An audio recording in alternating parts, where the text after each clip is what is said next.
दोस्तों 4 जून के बाद जब से लोकसभा चुनाव के नतीजे आए हैं, जब से भारतीय जनता पार्टी 240 सीटों पर अटक गई है, तब से संघ के जो तेवर हैं, संघ का जो मिजाज है वो बिल्कुल बदला हुआ है। संघ प्रमुख मोहन भागवत एक बार नहीं बल्कि कई बार भारतीय जनता पार्टी को और खास तौर पर गुजरात लॉबी को आईना दिखा चुके हैं।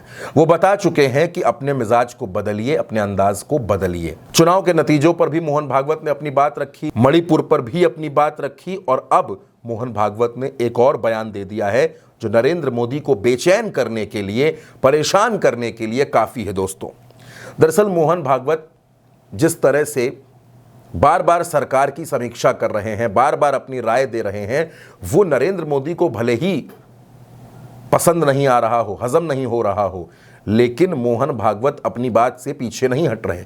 वो बार बार सरकार को दिशा निर्देश दे रहे हैं, बता रहे हैं कि कहां कमी है, कहां परेशानी हो रही है। दोस्तों मोहन भागवत ने हाल ही में केरल में एक बैठक की थी। संघ की ये बड़ी बैठक थी जो 31 अगस्त से 2 सितंबर तक चली थी। उसमें भी तमाम मुद्दों पर मंथन हुआ था।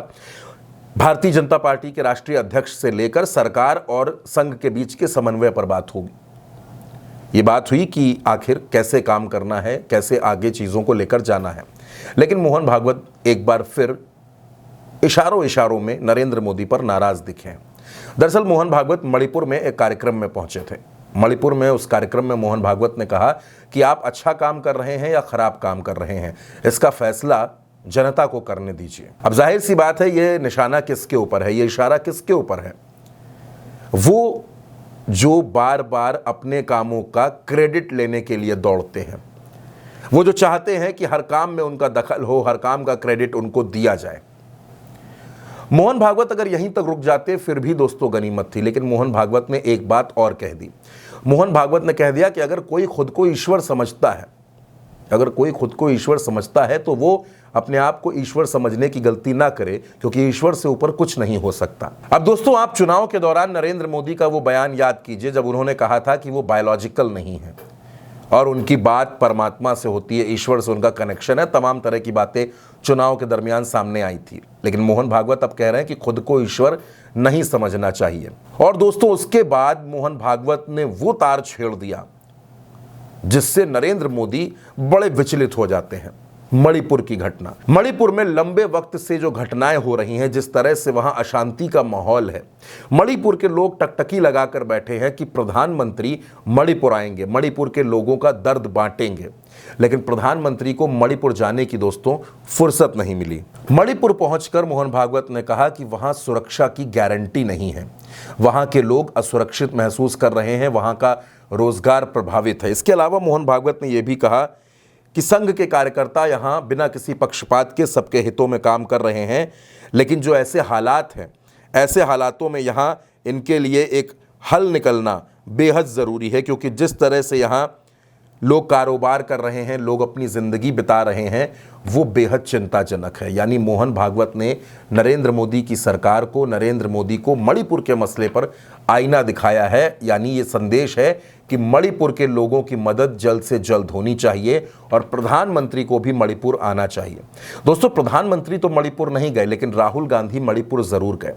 और अब मोहन भागवत जो बार बार नरेंद्र मोदी को, गुजरात लॉबी को, उनकी सरकार को टारगेट करते हैं, मोहन भागवत ने यह भी कहा था कि अति आत्मविश्वास अक्सर इंसान का नुकसान करता है। दोस्तों आप याद कीजिए पिछले 10 सालों से जिस तरह से इस देश में सरकार चल रही थी, 2014, 2019, इन दोनों कार्यकाल को आप याद कीजिए।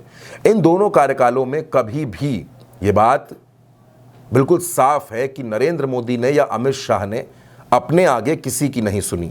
लेकिन 4 जून 2024 के बाद एक एक फैसले में या तो नरेंद्र मोदी फैसला बदल देते हैं, या उनकी सरकार फैसला वापस ले लेती है, या फिर कोई बिल जो होता है वो जेपीसी में चला जाता है। और अब तो भारतीय जनता पार्टी अपनी चुनावी प्रत्याशियों की लिस्ट भी वापस लेने लगी है। यानी जो कुछ 10 सालों में नहीं हुआ वो इस बार देखने को मिल रहा है, क्योंकि इस बार विपक्ष बेहद मजबूत है, पहले से बहुत ज्यादा ताकतवर है। अब विपक्ष मजबूत है, विपक्ष सवाल उठाएगा, लेकिन मोहन भागवत, संघ परिवार, वो भारतीय जनता पार्टी पर, नरेंद्र मोदी पर इतने सवाल क्यों खड़े कर रहा है? बार बार अपने बयानों से नरेंद्र मोदी के लिए असहज स्थिति क्यों खड़ी कर देता है? यानी एक बात बिल्कुल साफ है कि अब भारतीय जनता पार्टी में जिस तरह से पहले सिर्फ संघ को इंफॉर्मेशन दी जाती थी, अब वो नहीं चलेगा। अब संघ को इंफॉर्मेशन नहीं, अब संघ को काम की रिपोर्ट चाहिए, क्योंकि संघ जानता है कि जिस तरह का परिणाम 2024 में आया है, इसका असर अगर आगे आने वाले विधानसभा चुनावों पर पड़ा तो बिहार, झारखंड, महाराष्ट्र, हरियाणा, जम्मू कश्मीर और उसके बाद उत्तर प्रदेश, कई राज्यों में इसका असर दिखेगा और भारतीय जनता पार्टी बड़ा नुकसान उठा सकती है। इसीलिए मोहन भागवत ने भारतीय जनता पार्टी को और खास तौर पर प्रधानमंत्री को आगाह करना शुरू कर दिया है।